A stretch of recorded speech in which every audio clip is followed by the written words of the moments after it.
want to know. Can you tell me where I can find? Say I got to know. Where is the truth? Say I want to know. Can you tell me where I can find? We are the fittest of the fittest, and we will survive. Living life in a Brooklyn.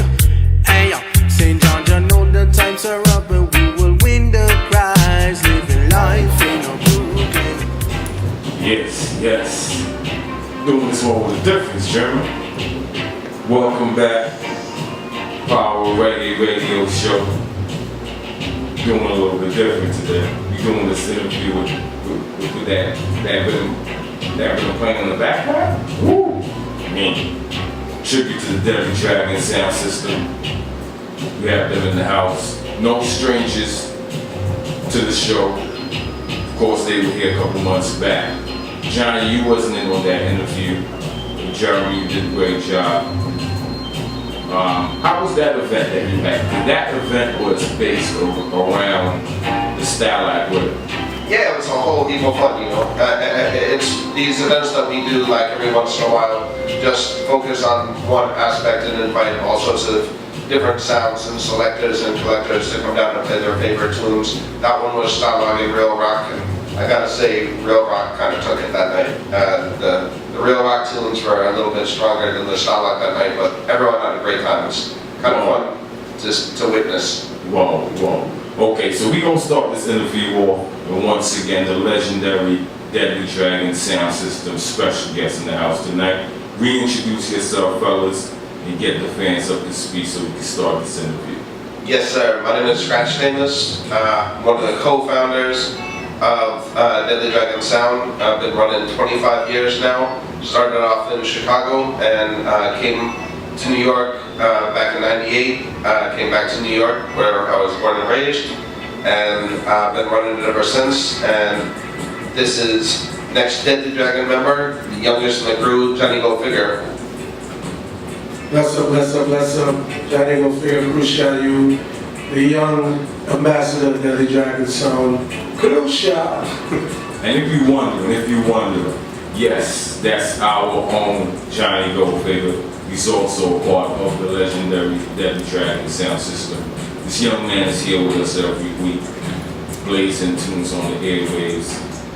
And when he feels like it, he blesses us with some of that talent that he has. Absolutely. Boy, everything he can touch, he touches nicely. Singer, DJ, selector, everything. Yeah. We gonna get into all of that.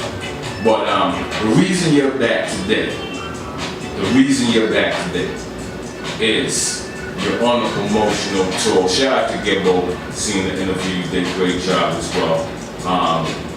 You're on a promotional tour for the 25th anniversary. That's right.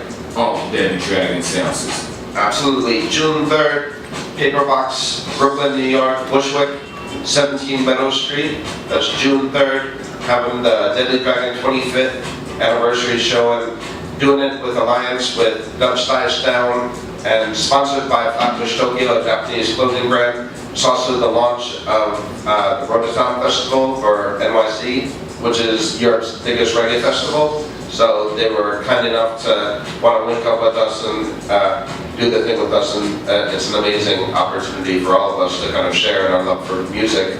And for the 25th anniversary, this June 3rd, what we wanted to do was kind of tell our story with the people that we play with, because one thing with Deadly Dragon, we've always believed that you should always support those that support you.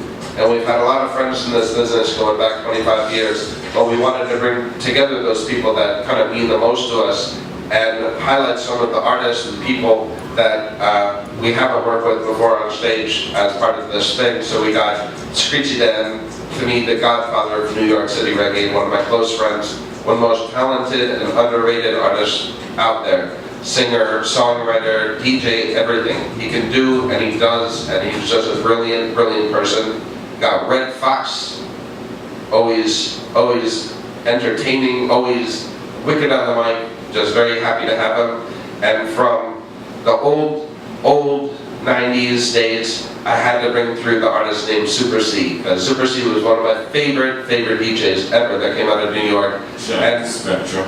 haven't seen him, perform live in a while, and the last time we cut dubs with him, his voice was so powerful, I was just like, gotta have you come down for the show. So, Super C. Let me stop you right here. You got it. We're gonna get back Into the details. to the 20th anniversary details throughout this interview. Sure. But as you go along and as you speak on certain people, I may stop you here and there. Absolutely. One of the reasons I stopped you was, again, Johnny is here with us on a week-to-week basis. Sometimes off-air we play music. I've heard some of the doublets that Deadly Dragon sound system has. You just made reference to Super C's voice and recording doublets. Deadly Dragon, we know you as a sound system. We know you primarily for making wax available to people in Manhattan with the store. I would say around the world. I would limit to Manhattan a lot. The store was in Manhattan, but we go all around the world. Around the world, okay, let's say around the world. But the sound system itself had actual dubplate voices. I was surprised to hear how many dubplates Johnny was able to play when we were here in the basement. So tell us a little bit more of Deadly Dragon, the sound system, the role the young gunner Johnny Go Figure plays on the sound system primarily, and voicing tunes and dubplates and doing it the new way, I should say, in opposed to the traditional way, which you also do by playing the wax. Right. But keeping up to speed and keeping up with the times, with the music. Tell us a little bit about it. Well, I mean, I think you're asking 4 separate questions. In terms of the history of Deadly Dragon as a sound system itself, we started 25 years ago in Chicago.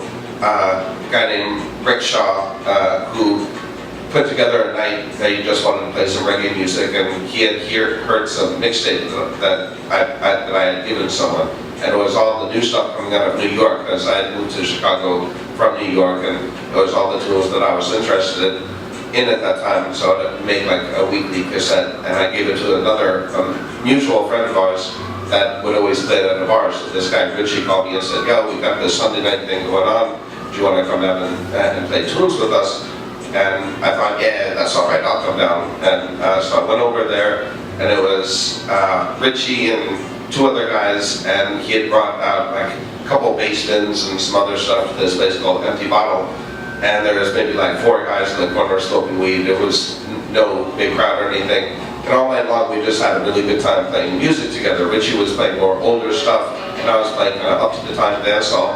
And the next guy was playing named Johnny Machine. He was playing like all the drum and bass stuff, jungle stuff that was coming out of England at the time, kind of rocket jungle thing. And I kind of didn't think anything of it, but then the next week I came back on a Sunday, there was like 50 people there. And then the week after that, it was just jam-packed. For a number of years, we ran that place, and that was like one of the great club nights in Chicago. And if you ask anyone in Chicago that was alive at that time, they would say it was a legendary night. And after about that 3rd or 4th time that we played together, Richie came to me and was like, "Yo, I really want you to be, the co-person with me in this Deadly Dragon thing."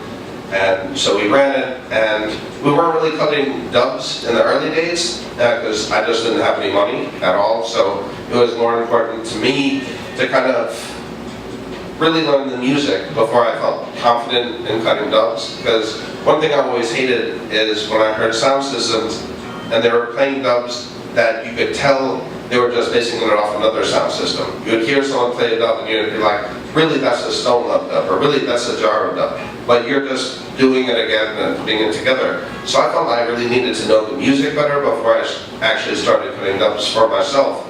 And I've been collecting records since the 80s, so I felt I had a good sense of knowledge about the music, but my fault at that time was I only really stuck to dancehall. And I stuck to dancehall from, the 80s when I first started buying it until the 90s, 2000s go forward. But at that time it was really 80s and 90s. And once I started visiting back the music, and started learning more about ska, rocksteady, roots, 70s things, it gave me a better sense to really feel confident when I first started doing dubs. And I think the first dub plate I ever cut was, man, it must have been 95, 96, and it was with a guy who at that time was named Pancho Crystal, but he's now the singer and producer named Siddiqui. And him and his partner at the time, a guy named Hitman, I cut a dub with them, and an ex-DJ named Major Damage, who was a wicked DJ, but a terrible person. And big up to Major Damage wherever you are. I hope you're a nicer person these days, because you weren't so nice back then. So those were the first two dubs, and Siddiqui did a great job, Hitman did a great job, Damage did a great job, but I didn't really like how they came out, because I felt like I failed. I didn't put it on the right rhythm, I didn't make it interesting enough. And when I started getting older, I started cutting dubs with much more mind to what I wanted Deadly Dragon to be. So, you know, like I remember the first dub that we ever cut that I was really, really happy with was a Cornell dub that I cut on Full Up.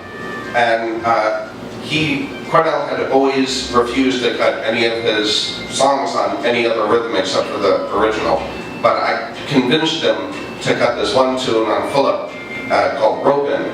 And I remember hearing that the first time and I was like, yeah, this is precisely what I wanted. I felt like I told the story of Deadly Dragon in the dub plate. And I could honestly say no one else ever could play that dub. The way it was cut, the way it was thought out, the way it was formulated. And from that time, then I started putting much more dubs. When it comes to, I have to clarify one thing is that I was never interested in us being a Clash sound. That was just not something that I ever had in mind or thought about it or really wanted to do. Like, I was always happy to test people when they came to test me. But when it came to focusing all my attention on that, in some ways I love the Clash thing and I always respected, but for me, I was more interested in playing music for people and having it be a positive thing than really being a war thing. Because for me, it was just great fun to play music and to your friends, to your people, and sharing spirit that would never really be effective in a Clash. So that's just me personally. When it comes to Johnny, well, I have to back up a little bit because the one, kind of failing I always felt when it came to our sound and playing out was I never felt that we had kind of the Mike's person of my dream. Like I had various people as Mike's men, but I really didn't love it. And I always felt like sometimes some of the things they were doing, they didn't have the knowledge. They would just talk some talk and I couldn't really believe what they were saying. And when we first met Johnny, he came into the store a number of years ago because he wanted to make a video for some hip-hop group he was in, because he was a hip-hopper back then. And it was a breakdancing exercise video, I think, right? It's stupid. Okay. He came in and he gave me a mixtape that he had done that was all Volcano tunes, and I was like, boy, this is an amazing tape. And I called him and said, yo, you do this live? You do this with real records, not Serato or any of those things? He said, yeah, I did a live. And I said, yo, come back next week, I'll have you as a guest. I want you to come to our night, this night that we do every Thursday called Downtown Top Rankin'. And so Johnny came out, played tunes, and then in the weeks after, he started coming by every Thursday and touched the mic every time, and I thought, this is exactly the person I would want from the mic. And so that was the introduction of Johnny Go Figure, and then last July it was, right? On your birthday, we crowned Johnny as part of officially Deadly Dragon Sound, and my true belief is that he's going to take the sound into the future. Okay, Johnny, let me ask you, the crucial and musical, you growing up, really being into the music. You stumble into Deadly Dragon's store with the hopes of shooting a video, and it manifests into what we see today. Tell us about that journey and what you felt when you got crowned and made an official member of Deadly Dragon. Man, first off, I definitely want to say if it wasn't for me he didn't scratch, I probably would never be selected again because at that point, I gave it up.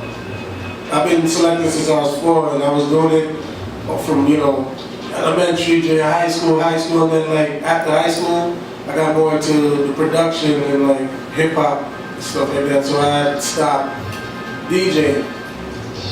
It wasn't until I walked into that shop and I saw like all the vinyl and I'm like, yo, this is like so familiar. And then getting to know him is just like, he brought that back out of me, you know what I mean? Like just the love I have for reggae music and for vinyl and for just selecting tune and 45 and duck beat, all them things that it was just, I don't know, it was just too familiar. I guess I should have known that I was gonna do it again, you know what I mean? Play tunes again. You know Okay, so let me ask you a question. Let me stop you and ask you a question. You said you gave him a cassette. That cassette that you gave him was your music over Volcano Records? Oh, nah. It was you playing? It was actually a mix. Like Henry Junjalaws is my favorite record producer. Rubbed Up, I would tell people is my favorite subgenre of reggae music. And so I did a mix. And it was the first one. I've done 4 of them. And I did a mix where it was just all Junjalaws production. Okay. So now, you did the mix, he heard the mix, he liked how you played music, so he invited you down to Downtown Top Rack, and at the time it was at a place called Happy Ended. Okay. Yeah. Shout out to that club. I've been to that club more than a couple of times. Yeah. Okay, so now you went down there, you played as a selector, and your vibe made you realize, okay, this is the missing element on Deadly Dragon sound system. Now, they approached you to join the sound system. What was going through your head at that time? I actually had a dream that I walked into the shop and he had asked me to join. And this was like, I want to say a year or 2 before I was even approached to join. I always felt that I was a part of it anyway, even though he didn't like officially say it. I always felt like I was a part of it because I was just down for the cause. You know what I mean? Like I didn't care about money, I didn't care about anything. I was just down for the cause. Like this is what I want to do. You know what I mean? And so anything he needed, like I had his back. And that's how I saw it. And when he was like, yo, we gotta make this official, I was like, in my head I was like, it's about time. Okay, now, and as far as you also being an artist now, how has the Deadly Dragon sound system embraced the fact that you're much more than just a selector, you're also an artist as well? That also, like Deadly Dragon was also my platform for people to find out that I have talent on the mic as well. Because there was a time when I first started hanging around, nobody really knew that I had, I guess, mic talent. So it wasn't until like when we moved downtown Top Rankin to another spot in the city, I started, taking the mic more, I guess gaining a little bit more confidence. Yeah. And then I got a big up uncle. I had a big up uncle Screeching that. He was another one that like was just like, yo, you have to take the mic, any chance you get, you have to take the mic. And no one scratch, like, you just let me have the mic and I'll just do my thing, and that's how people knew. And that's how, I guess, Low from Ben Bax found out, and then next thing you know, I ended up making a record with him. It's just that. And that's what we're going to talk about. Yeah. Quick fast before we go back, you said your uncle Screechy Down. We're going to segue from Screechy Down, because that was the last person I believe we spoke about on the 25th flyer. So we're going to go back to that flyer after I just asked you these things. You segued into being an artist, being able to perform on the mic live at Deadly Dragon events. Yeah. You have a single right now that's bubbling, big single. Shout out to Ben Back in France. Yeah. Apart from that, you also released other music before that. So I want you to basically tell the fans what they can go out now and find online through Johnny Go Figure as an artist? I mean, right now you can find online right now. I have a tune called Public Housing. You can find that on SoundCloud, Johnny Go Figure. It's also, I believe, on iTunes, I believe. And then I have a new tune that just came out this March called Life in the Brooklyn, part of the Roots of Reality EP produced by Ben Black Records. And that's everywhere. That's iTunes, Spotify, Tidal, any streaming service, you know what I mean? And vinyl, yeah. Yeah, it's been released on vinyl, my very first vinyl release. So yeah, and I'm working on a mixtape right now called Crucial Youth. So yeah. We're looking forward to that. So now on the 25th anniversary, we look forward to you working with the sound system, and then when you're ready to go live, you can also see the talents live. Yeah. Johnny Go Figure performing the latest records that's available now. See. Okay. We're gonna go back to the 25th anniversary flyer now. Yes, sir. We stopped. We spoke about Red Fox being there. We spoke about Squeegee Don being there. Shout out to Q and Bedtime Dubstep. Yes, sir. I love the sound system, the look of the sound system. Like I always tell Q anytime we got an event, I'm show up just to see the sound system. Absolutely, it's a beautiful thing. Okay. Getting back to the flyer now. Who else do we have at? Like I said, Super C is there. We got Yemi Bolo. We got Carl Meeks. We've got, those are I would say, the known artists that have been recording that we've known forever. And in terms of some of the newer artists that we got Itachi and Fire to the Future, Wicked, yeah, absolutely. New Roots, Wicked sound. We got Thunder Lions, which is Isaac Faith, Nutty Chris. Wicked Brooklyn sound, really digs deep into rub it up and brings it forward to another thing. So they're family and they're people that we love and respect. So I was happy to have them come down for that. We got Metric Man, the Freedom Fighter. Metric, another person that always has been down with us, always has supported us, and I really wanted him to come down to that show. We got a youth named Naram. He's from New Zealand. And he's been doing a lot of production and different things with Jatari, some wicked tunes. And he happened to be in this country, and I really wanted to make sure he comes down. He's doing really interesting things, and he's kind of doing like a live dub set with his own production and vocals and stuff. And I'm very excited to see how that works out and what that looks like. So I think that's going to be wicked. Of course, Johnny's going to be there as well, and both as selector and playing. Is there anyone I'm forgetting?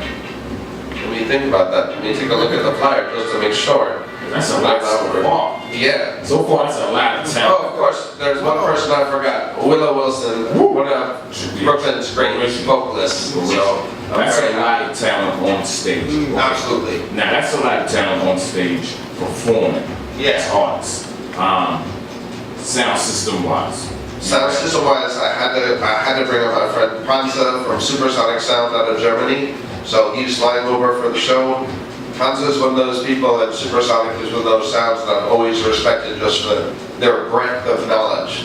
You listen to them, and Panza can play you the wickedest rocksteady cut. He can cut dubs with people like, I don't think anyone else has a Taxman dub. It's one of these incredible songs. He has dub plates that from Culture, from Gregory Isaacs, that I've never heard anyone cut. Just wicked selections, wicked dubs. And he's also, another person that's always been really supportive and a really good guy. So I'm just happy to have him come play tunes with us. And of course, Dubsty will be playing some tunes as well. Okay. What's the date again? June 3rd. That's going to be this Saturday at the Paperbacks in Brooklyn. That's 17 Meadow Street in Bushwick. Nice venue, nice outdoor space, and Dubsty's mighty sound system just basing out the tunes. Enough respect, Dubsty. Really, primarily is that they kind of looked around the country before their launch, and they've done ones in Israel, they've done ones in France, in Italy, and I think it's kind of shows or things that they associate with the quality of Rototom. They saw what we were doing, and they wanted to bring it together just to focus attention on at the kind of launch of the Roadstock Festival this summer and to give awareness to it. So they wanted to vibe with people who vibe with them. So really it's a blessing to have them come forth and do bless our party as the launch for Roadstock. All right. What I want to do is usually we always finish off these interviews by going live with the artists. So happen to have some talent on the couch today. That's right. Jeremy, we've been playing rhythms all night. We're going to turn these rhythms up, and Johnny's going to give the people a sample of what's going to happen in the paper box this Saturday. Yeah, let me give you a piece of steel first too, you know? I be Deadly Dragon sound is, you know? Okay. And when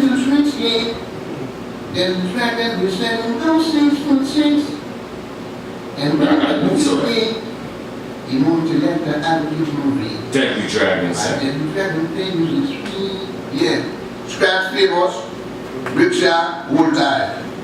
Deadly Dragon rule, milk representation. Are the best.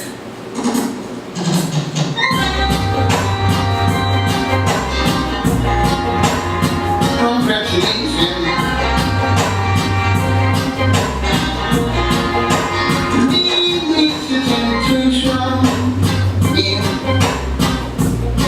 There's been reasons from all even. Oh yes, even. Please just let distraction. Yeah. Cause no sound can win. Oh no, no. Whenever time you're not to, then you do them.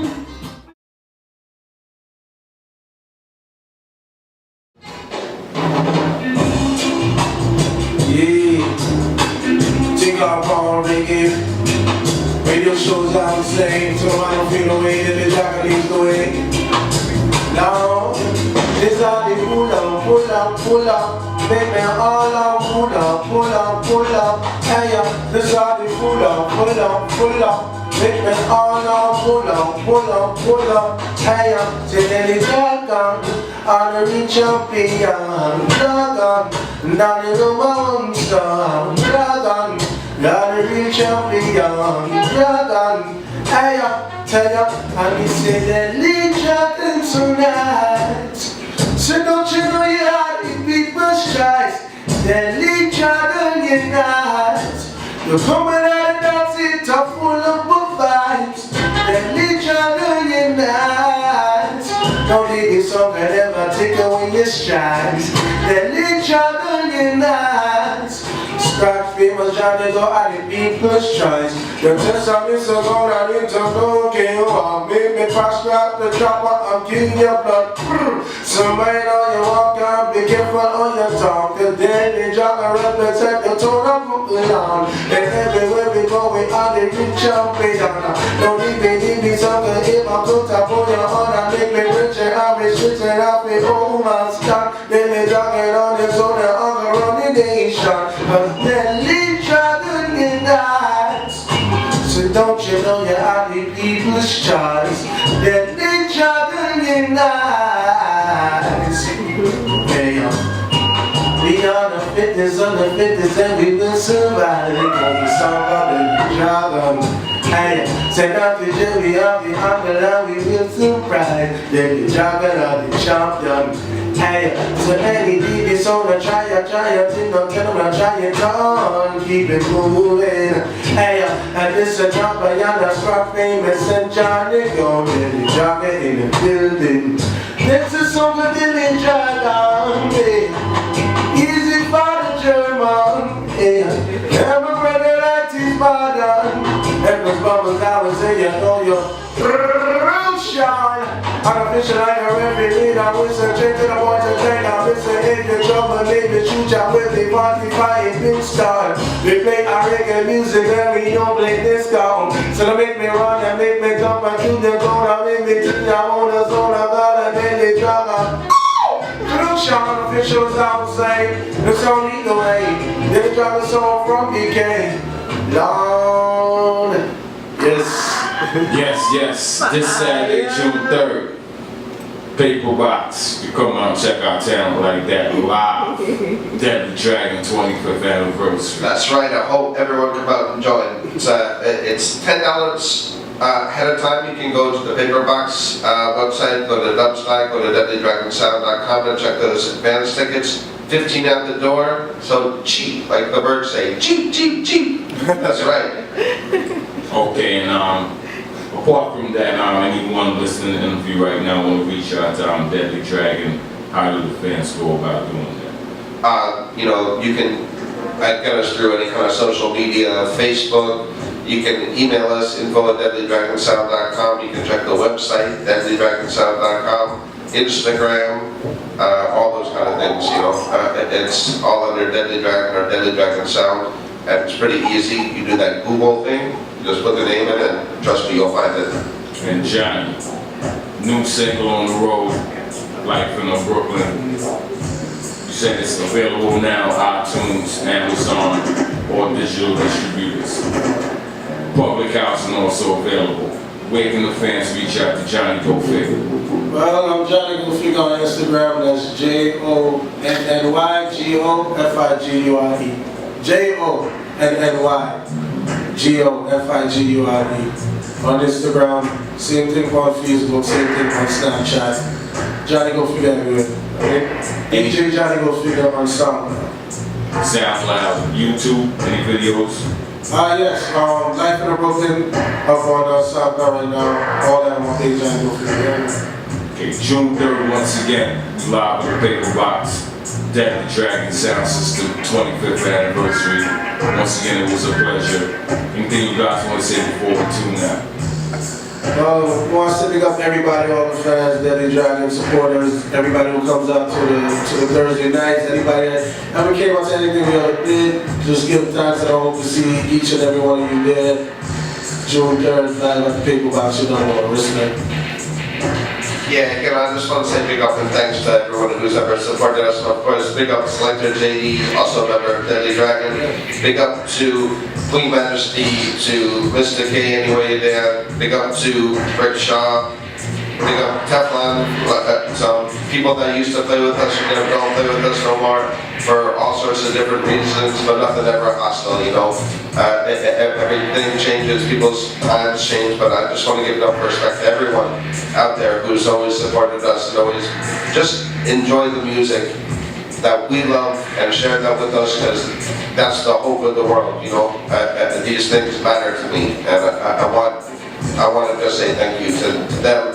And German, there's one plate I want you to play before we go, and I think Johnny's going to come get it because it's a nice introduction to the people that are playing with us on Saturday, June 3rd for our 25th. So we did up that we cut, and I figure I could share it with all of you, and hopefully you'll enjoy it. And thank you so much, Father German. Thank you so much, 90s Madden, for conducting this interview. Thank you for having us. Appreciate it very, very much. Thank you, Bubbles in the Place, Natural Nature Soldiers in the building. Enough respect and thank you. So I think, is there any other questions you have? Before we tune out, if you want any more history on the Deadly Dragon Sound System, you go to the PR website, check us out on YouTube. Check out the original interview that we did with Jeremy. Give you a little bit more on the sound system. Absolutely. Power Reggae Radio Show, powerreggaeradio.com, Deadly Dragon Sound System, June 3rd. We're going to tune out to this one. Come down to the Paper Box if you want to hear more music like this. Oh. Well, some scripture gonna represent for Deadly Dragon Sound, unlike Scratch Famous, Johnny Go Figure, JD, how you mean? Yeah, man, a big combination, a big up Sober, say Red Fox and Praise a man, sir. Launch your mercilessly, sound dead, guns and a bust them bomb up your head. Oh yes, sound boy,